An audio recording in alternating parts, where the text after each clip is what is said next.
Notre Bible, alléluia, nous allons juste plonger directement dans la parole de Dieu. Alléluia. Gloire au nom de Jésus-Christ. Merci Seigneur.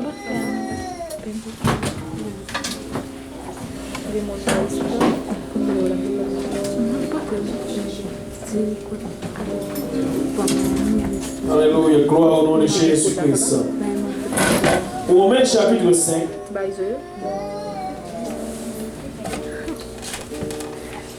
Du premier verset jusqu'au verset 5.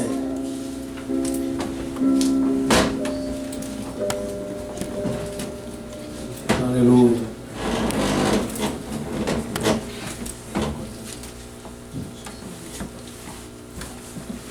Gloire au nom de Jésus-Christ. Romains chapitre 5, du premier verset jusqu'au verset 5. Alléluia. Si vous le trouvez, dites Amen. Si vous ne le trouvez pas encore, regardez puis à l'écran, je pense que la technologie avancée. Alléluia. Étant donc justifiés par la foi, nous avons la paix avec Dieu par notre Seigneur Jésus-Christ, qui nous devons à qui, voilà, c'est une bonne chose. Nous devons d'avoir eu par la foi accès à cette grâce, dans laquelle nous demeurons, comment? Fermes.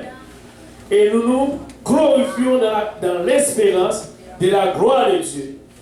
Bien plus, nous nous glorifions même des afflictions, sachant que l'affliction produit quoi? La persévérance. Et la persévérance, la victoire dans l'épreuve. Et cette victoire, l'espérance. Or, l'espérance ne trompe point. Or, l'espérance ne trompe point. Amen. Parce que l'amour de Dieu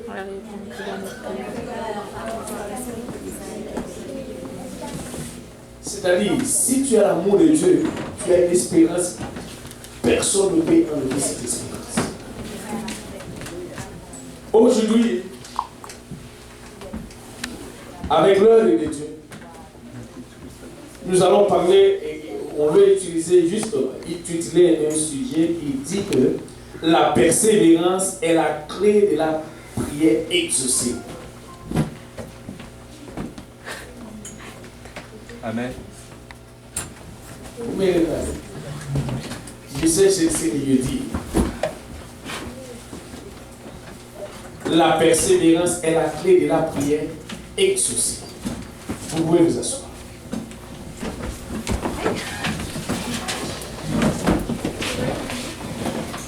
Je ne veux pas vous dire de vous tomber. Vous pouvez vous asseoir. Amen. Alléluia. Maintenant, ici, une chose qui veut souligner, c'est que la Bible dit que nous devons demeurer fermes et nous nous glorifions dans l'espérance. C'est-à-dire, même si les choses pas comme on le veut, mais nous devons demeurer comment? Fermes. Et une chose que la Bible dit, là, il dit, sachant que l'affliction produit quoi? La persévérance. Et la persévérance, la victoire dans l'épreuve. Écoute, même s'il y a des épreuves, mais si tu persévères, tu vas avoir quand même la victoire. Et Dieu, il est un Dieu fidèle. Pourquoi est-ce que je prêche ce message? Je ne sais pas. Je vous dis, anyway, à chaque fois que j'ai pensé à faire quelque chose d'autre, mais Dieu m'a conduit quelque part. Comme dimanche dernier, je ne sais pas si vous remarquez ceci. Dimanche dernier, j'ai donné le titre, le sujet de mon message. Je devrais parler sur choses que Dieu va faire. Dieu va faire les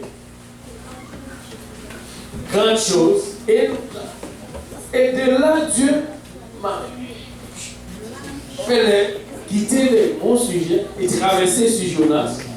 On a parlé de Jonas. Et quand j'arrive à l'église de Siloam, et là j'ai appris que le pasteur il a prêché le livre de Jonas à l'église de l'Est, ainsi qu'à l'église de Siloam. Waouh! Dieu est bon. Amen. Et en tout cas, Dieu parle à quelqu'un. Si ce message a prêché à l'église de l'Est, à l'église de Selon, et c'est le même message. Anyway, Dieu est en train de parler à les gens, c'est pas report. Maintenant, j'ai une question.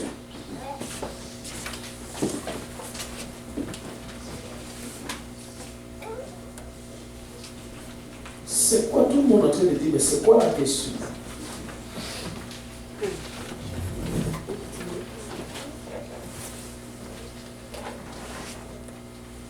Est-ce qu'il y a des gens ici qui se posent toujours les questions, qui disent que le Seigneur m'a abandonné, le Seigneur m'a laissé, bon, moi je ne peux plus, je vais aussi, moi je laisse.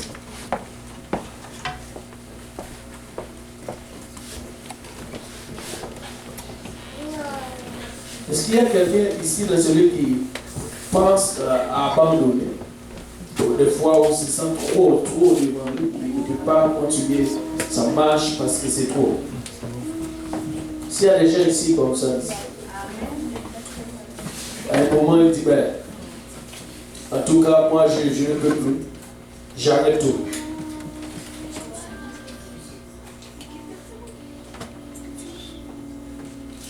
Ou bien tu me dis, combien d'entre vous avons déjà pensé?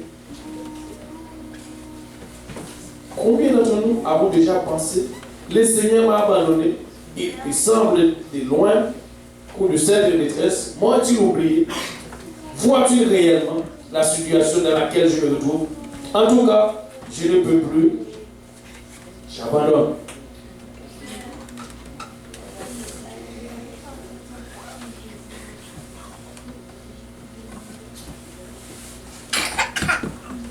Parce que tu poses la question, vois-tu réellement la situation dans laquelle je me trouve?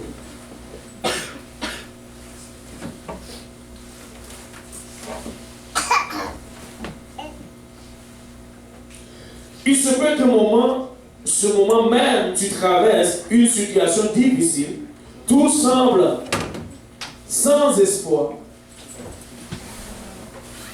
Et tu as pourtant vu des spécialistes pour la situation que tu as fait, le tour de tous les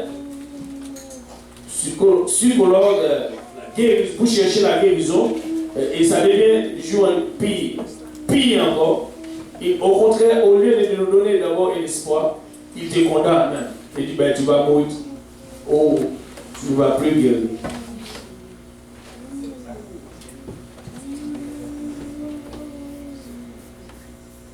Ou tu es allé voir de nombreux médecins, mais ou des fois tu es parti quelque part, où tu as déposé de nombreux CV, mais aucun emploi. Et là, il commence à venir en toi des mauvaises pensées. Pourquoi tu continues aujourd'hui? Tu es tellement abattu que tu es prêt à rendre les âmes. Tu es tellement abattu au point que tu es prêt à rendre les âmes, déposer les âmes, ou si on peut dire, jette la serviette.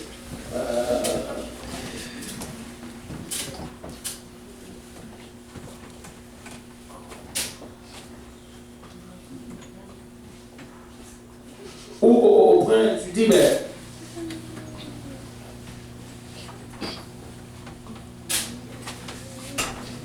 être fatigué au bout de tout, et pourtant regarde-toi, et tu as toujours envie de sur tes pieds par la grâce de Dieu.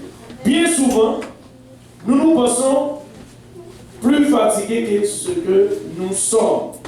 En réalité, nous pensons que notre temps a râlé ou est fini. Pas placer notre foi dans la fatigue.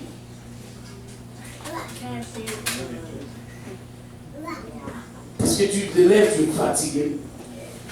Tu marches, tu es fatigué. Tu dors, tu ne sens pas que tu... Non, tu ne dors pas assez. Tu as envie encore de dormir. Tu te sens fatigué la journée, la nuit, en tout.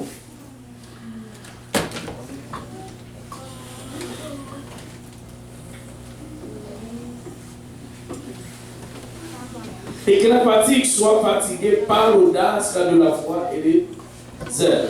Par ailleurs, lorsque tu saisis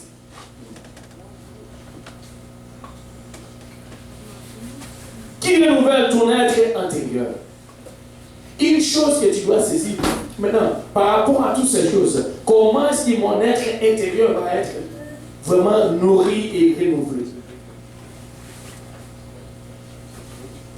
Comme nous venons de lire un verset dans Romains qui dit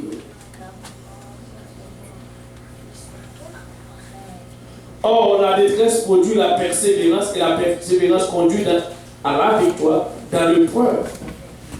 Ce n'est pas seulement la victoire dans la rue, mais la victoire dans l'épreuve. Ce n'est pas la victoire quand je suis en train de manger, boire, oh je suis content. Ce n'est pas là la victoire. La victoire dans l'épreuve. Comment est-ce que tu vas trouver ta victoire si tu ne veux pas persévérer, mais et tu te trouves maintenant l'âme découragée chaque jour? Seigneur, non, ce n'est pas toi. Comme j'avais posé cette question, Seigneur, est-ce que tu m'as choisi vraiment pour le fils de mon Dieu?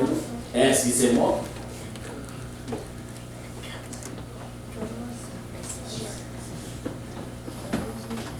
La persévérance, c'est la clé d'une prière et de la prière exaucée. Nous allons voir et qu'est-ce qui est arrivé aussi dans la persévérance. Dans Luc chapitre 18, et ce n'était pas, mais nous allons quand même lire ce passage et nous allons le voir après cela. L'autre passage. Luc, pas parce qu'il suit de Luc, mais c'est la parole de Dieu.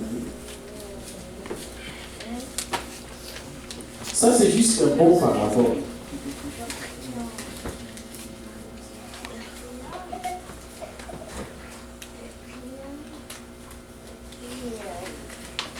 Jésus a fait ça une parabole pour montrer qu'il faut toujours prier. Je suis pas relâché. Se relâcher. Il dit, il y avait dans une ville un juge qui ne craignait point Dieu et qui n'avait de garde pour personne. Il y avait aussi dans cette ville une veuve qui venait lui dire, fais-moi justice de ma partie adverse. Au verset 4. Pendant longtemps, il refuse, mais ensuite il dit en lui-même, quoique je ne crains point Dieu et que je n'ai d'égard pour personne. Néanmoins, parce que cette veuve m'importune, je lui ferai justice afin qu'elle ne vienne pas sans cesse me rompre la tête. Je vais te dire une chose. Pourquoi est-ce que nous avons besoin réellement de prier? Alors, un Dieu qui connaît toutes choses, il est omniscient, est-ce que Dieu ne voit pas nos besoins? Il ne connaît pas toutes choses, il ne sait pas tout. Pourquoi est-ce que nous avons réellement besoin de prier?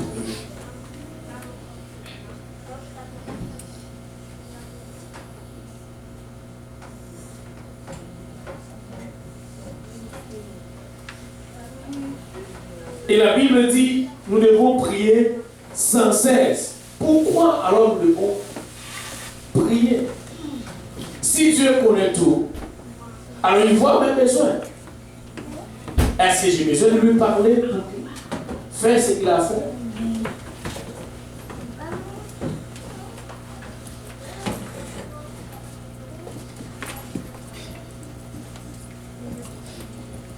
Dieu veut avoir une chose, et c'est ce que nous négligeons tout. Dieu veut Dieu choisit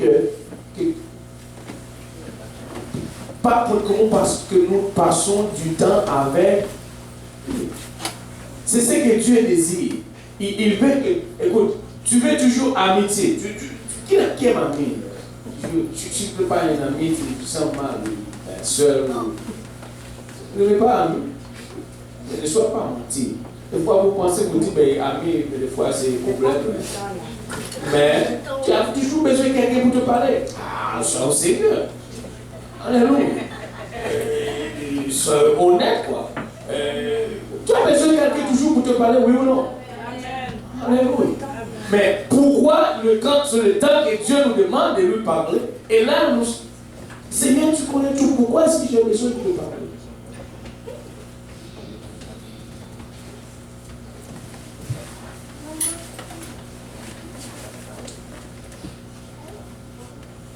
Tu dois parler avec Dieu. Et comment tu dois parler? Comment est-ce que tu vas parler avec Dieu? C'est juste que par la prière. Il n'y a pas une autre façon que tu peux communiquer avec Dieu sinon par la prière. Si tu ne pries pas, tu ne parles pas avec Dieu.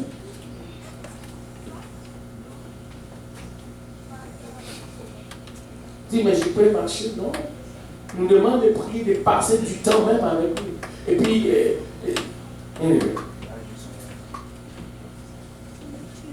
pourquoi, je vous dis, avez-vous remarqué, et la Bible dit, dans Ésaïe chapitre 54, verset 6, quelque part, ton créateur, c'est bien ton époux.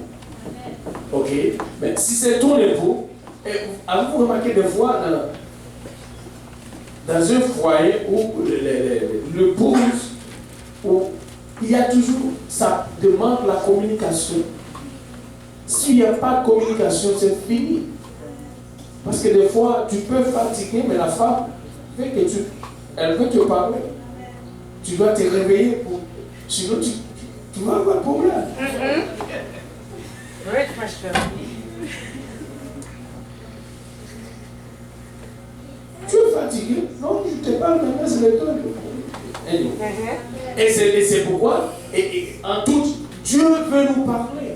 Dieu veut aussi qu'on lui parle. Ce n'est pas seulement qu'il veut nous parler, mais aussi nous devons lui parler. Mais comment nous allons nous parler? Sinon par la prière. Et c'est pourquoi, et ce n'est pas une coïncidence. Et j'aime, je vous dis pour la fois dernière, j'aime bien cette tradition de l'église Pentecôtiste. Le premier mois, c'est vraiment uniquement moi où nous devons parler avec Dieu, chercher la volonté de Dieu, la direction de Dieu pour l'église. Et nous, si nous voulons avoir la direction de Dieu pour notre vie, nous devons prier. Nous devons prier. Et regardez ce que le Seigneur dit. Alors, le Seigneur dit, ajoute ici, au verset 6, le Seigneur ajouta, entendez-vous ce que dit le juge inique. Maintenant, regardez le verset 7. Et Dieu ne fera-t-il pas justice à ses élus qui crient à lui?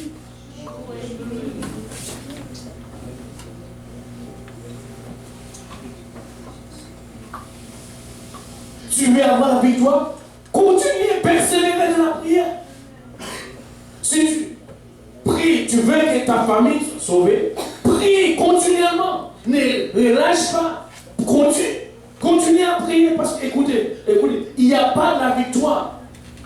Là où, écoute, je vais te dire une chose, il y a une victoire sans effort, ça ne sert même pas du tout à une victoire.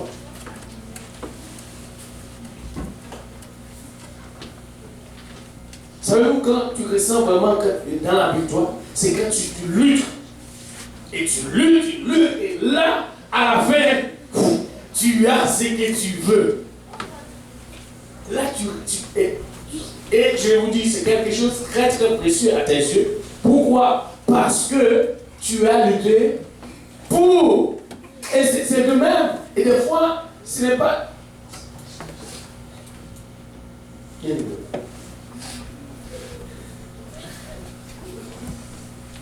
Tu veux avoir la victoire et tu ne veux pas qu'on se batte. savez-vous, nous sommes tous appelés à bataille. Vous me regardez. Aussitôt que tu dis oui à Jésus, tu déclares La guerre. c'est quoi? La guerre. Oh, comment la guerre se fait quand on s'assoit pour manger? C'est là qu'on fait la guerre.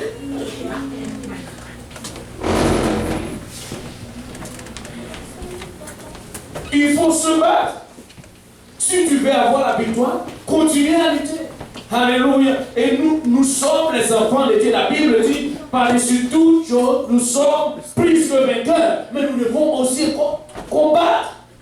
Parce que la Bible dit, nous n'avons pas encore lutté jusqu'au sang contre le péché. Je ne sais pas si vous comprenez cela. Amen. Nous n'avons pas encore lutté jusqu'au sang. C'est hébreu. C'est vrai. C'est plus hébreu. Nous n'avons pas encore lutté jusqu'au sang. Le Seigneur dit, alors si tu, pour mes élus, qui crient jour et nuit, qui ne tardent à leur égard. Mais maintenant, une autre chose, je vous le dis, il le fera promptement justice. Mais quand le Fils de l'homme viendra, trouveras-tu la foi sur la terre? Voici notre problème. La foi. Et tout le monde parle de foi. Vous savez, le foi, il y a quelque chose. Avoir le foi, mais pas la foi. C'est la vie. C'est partie de votre essence. C'est pourquoi tu as le foi. Pas la foi. Maintenant,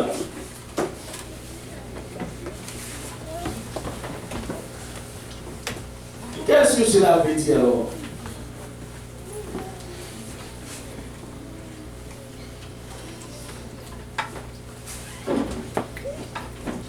Dieu nous demande la foi. Il nous demande aussi de persévérer. Parce que la Bible dit sans la foi, il était possible d'être agréable avec Dieu. N'est-ce pas? Ce n'est pas le preuve que tu deviens, c'est celui que Dieu t'a appelé à être. Qu'est-ce que Dieu t'a appelé à être? Au cœur de celle-ci, Dieu t'a appelé à être dépend de lui. Et c'est pourquoi il te demande de persévérer. Tu pries parce que tu dois. Écoutez, tu ne dois pas. Et c'est pourquoi la Bible dit dans Proverbes chapitre 3, ne t'appuie pas sur ta sagesse. Dieu nous demande de dépendre de lui et lui seul. C'est-à-dire en toute chose, si tu dis-moi que si tu es dépend de quelqu'un, tu ne vas rien faire sans lui avertir.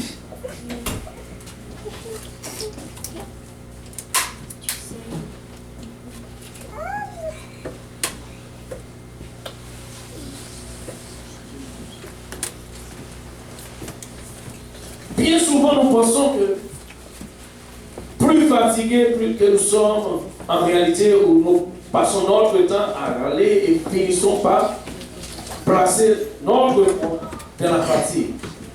Dès lors, nous lui accordons de l'importance et elle devient puissante. C'est comme si la fatigue pour nous devient puissante. Nous arrêtons à dire, je suis fatigué. À chaque seconde, je suis fatigué. Maintenant, ça devient encore plus puissant dans notre vie. Je suis fatigué.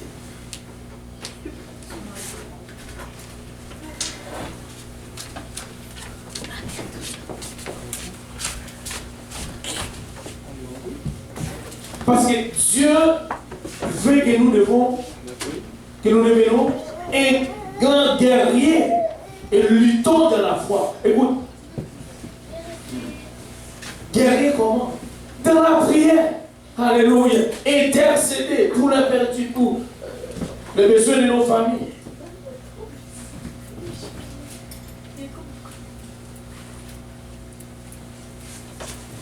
Les besoins de nos familles. Dieu veut que tu réalises que c'est par lui et grâce à lui que tes prières sont exaucées. Non, non, non. Dieu veut que tu réalises que sans lui, tu n'es rien.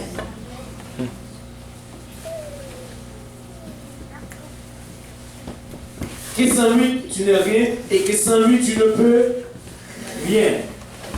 Dieu veut que tu réalises que c'est par lui et grâce à lui tout que.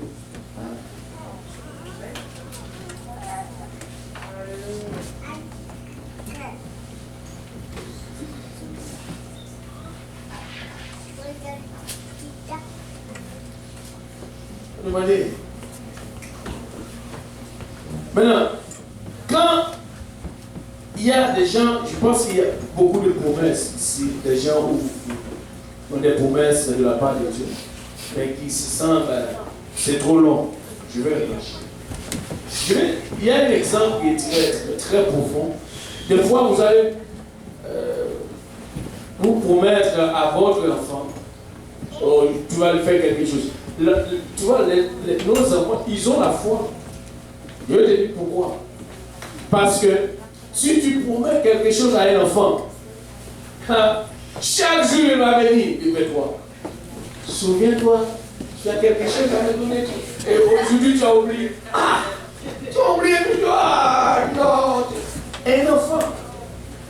Et nous commençons à parler au Seigneur et tantôt, Seigneur, on laisse. Et l'enfant, il va rester là et persévérer jusqu'à ce que tu lui amènes ce que tu lui as promis. Mais rappelle-toi, tu es aussi un enfant pour Dieu. Et une chose à faire, c'est il n'y a pas de problème. Fais des répétitions devant Dieu. De ce que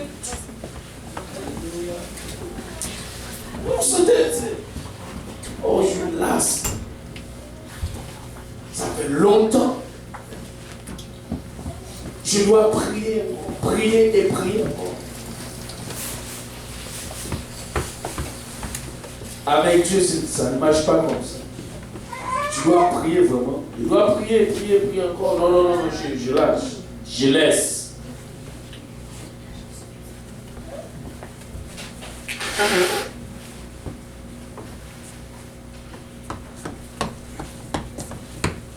J'ai remarqué une chose, je vais te donner encore une petite histoire de ce que j'ai appris. À Haïti, il y a une église où il y a un frère, il a un bœuf, et ce bœuf s'appelle Véré. Mais, et lui, il ne veut pas souvent à l'église, mais l'autre frère allait le voir et lui dit, tu dois persévérer. Tu dois faire quoi? Persévérer. Tu dois persévérer. Oh, est-ce que tu es persévérer? Est-ce que je le retrouve?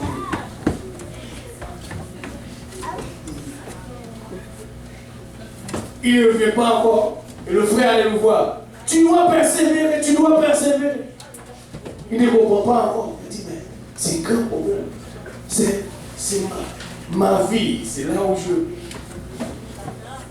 Parce qu'une fois en dehors, tu vois le bœuf, c'est là que tu dirais, tu vends, tu fais. Je ne comprends plus. Tu dois persévérer, frère, parce que tu veux persévérer. Un jour, il est allé, il a regardé ce bœuf.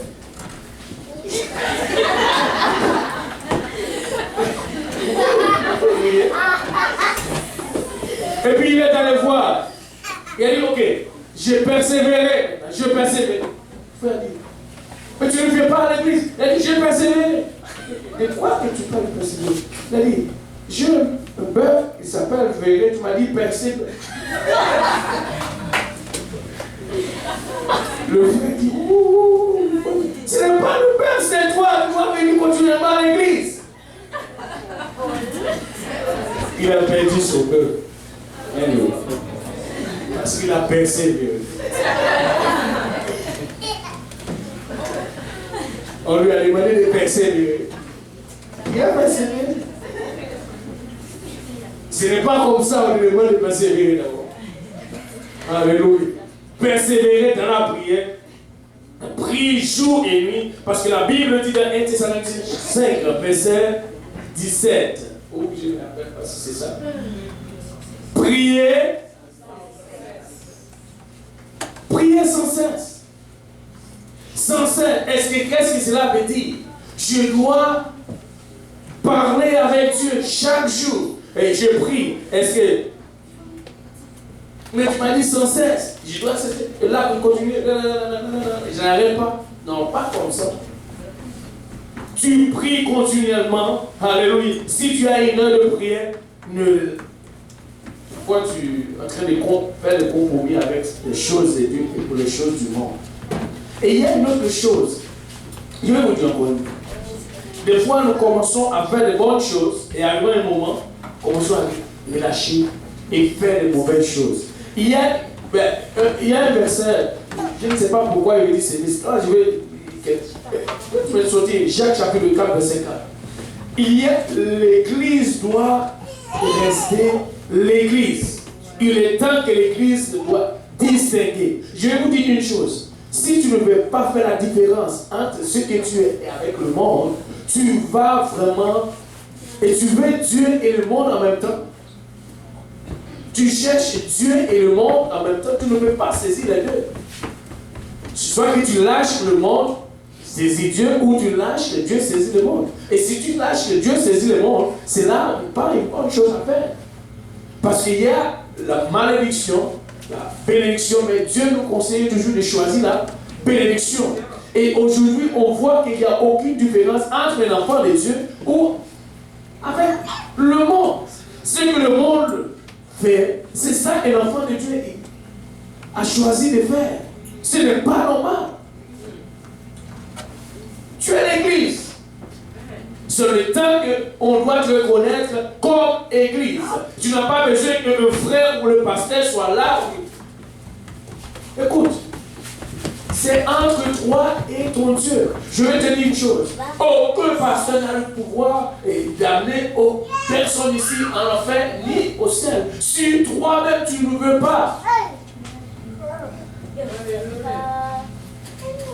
Nous avons juste notre responsabilité, c'est de prêcher l'évangile, c'est de vous montrer. Et c'est pourquoi nous n'arrêtons pas à vous exhorter. Et c'est là notre part. Des fois, vous allez fâcher contre nous. C'est pas grave.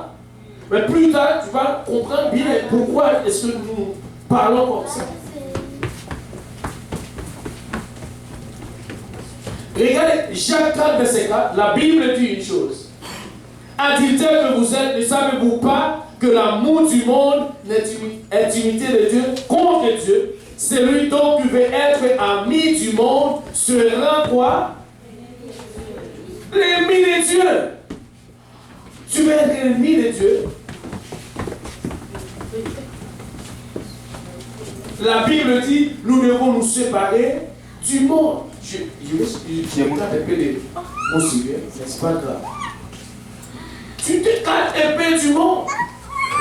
Si tu veux ami du monde, maintenant tu deviens quoi?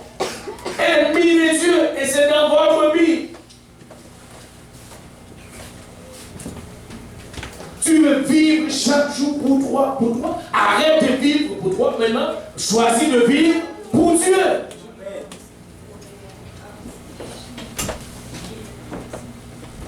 Ce n'est pas possible qu'un enfant de Dieu a choisi de... Non. Ce n'est pas possible.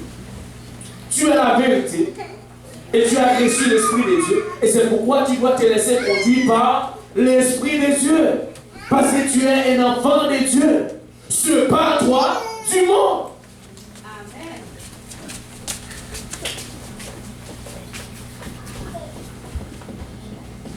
Je sais que c'est entre vous, parmi vous, avant, ils vont venir me voir. Maintenant, beaucoup sont fous. Pourquoi? Peut-être que Jésus est devenu leur ennemi.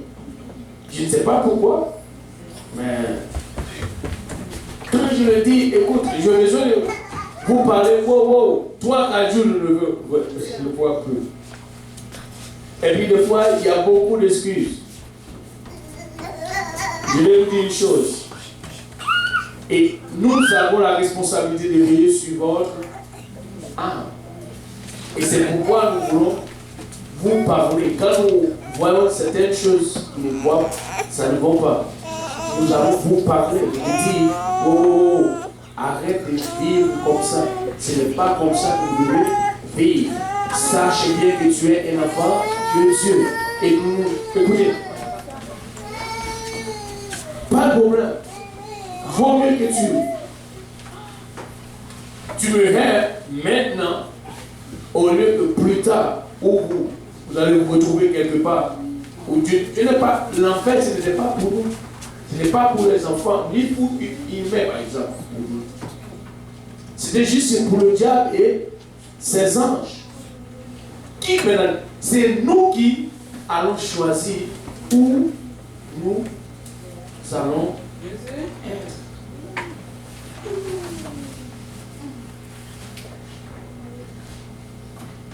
Tu ne peux pas servir Dieu et le monde en même temps. Tu ne peux pas faire plaisir à Dieu et à le monde en même temps. Tu ne peux pas. Ça ne va pas fonctionner.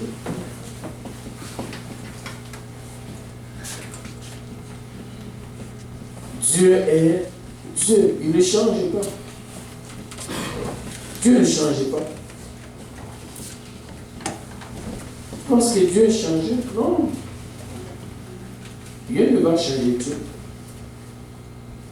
Il reste Dieu. Il reste Dieu. Alléluia. Nous devons persévérer. Écoutez, je vais revenir dans mon message. Je ne sais pas où ce ministre est venu. C'est juste que quelqu'un doit savoir tu es un enfant de Dieu. Maintenant, Dieu veut être sûr que ton cœur continue à persévérer, quel que soit le temps que sa réponse met à venir. Quel que soit le temps, tu dois persévérer. Ton cœur doit rester continuellement devant Dieu. Il me donne maintenant, où il m'a dit d'attendre, je vais rester attendre en prière. Je ne vais pas arrêter de prier. Maintenant, tu veux quelque chose, et maintenant tu veux abandonner. Et tu veux quelque chose, et tu veux laisser Dieu, et tu veux suivre, tu dis non, Dieu tarde trop, je vais courir et chercher cela. Non.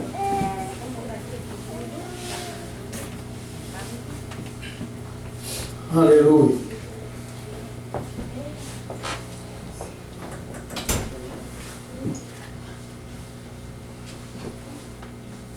Dieu ne change pas. Jésus nous a donné un exemple dans une parabole de Luc. Il nous a dit, alors, si c'est lui qui est mes serviteurs ou mes enfants qui prient, qui crient vers moi, jour et nuit, alors, moi je ne suis pas prêt pour le faire justice. Non, 1000 fois non. C'est-à-dire, dès que tu cries avec Dieu, tu cries vers lui, il va répondre tout de suite. Parce que notre Dieu, il prend plaisir à regarder ses enfants devant lui. Parce que Dieu, si, je vais te dire, si Dieu t'a fait une promesse, il va accomplir sa promesse. Dans Nombre chapitre 23, verset 19, regardez ce que la Bible dit. Dieu est fidèle. Et il n'est pas un Dieu pour mentir, ni pour retourner de sa parole. Ce qu'il a dit, il va l'accomplir. Regardez. Dieu n'est point un homme pour mentir, ni le fils de l'homme pour retourner sur.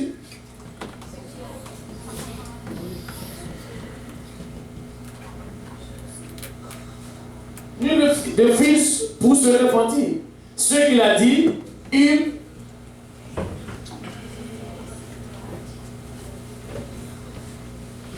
peut-être un homme peut dire quelque chose et puis demain il te donne une autre parole, mais pas Dieu.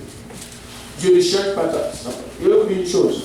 Des fois, Dieu peut te promettre quelque chose. Toi, tu fais tarder la promesse de Dieu sur toi par ton attitude. Par ton attitude, tu peux faire tarder la promesse de Dieu. Mais comment? Savez-vous quoi? Abraham, c'est lui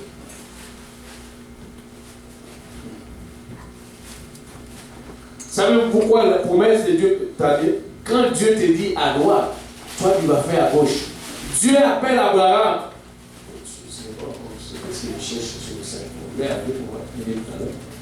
À venir partir au Canaan. Dès qu'Abraham est arrivé là-bas, il y avait une famine. Abraham a laissé le pays là où Dieu l'a mis. Il est parti en Égypte. Ce n'était pas la volonté de Dieu pour que Abraham puisse partir en Égypte.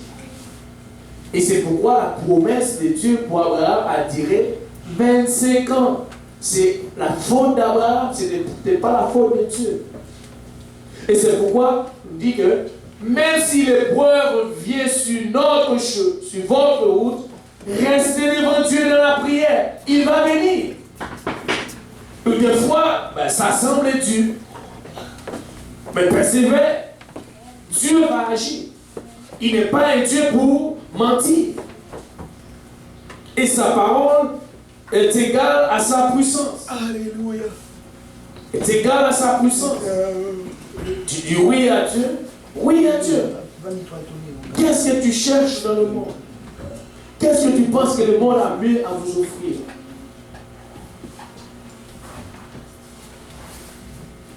Le monde peut vous offrir mieux que Dieu. Loin de là. Loin de là. Il ne peut pas vous offrir mieux que Dieu.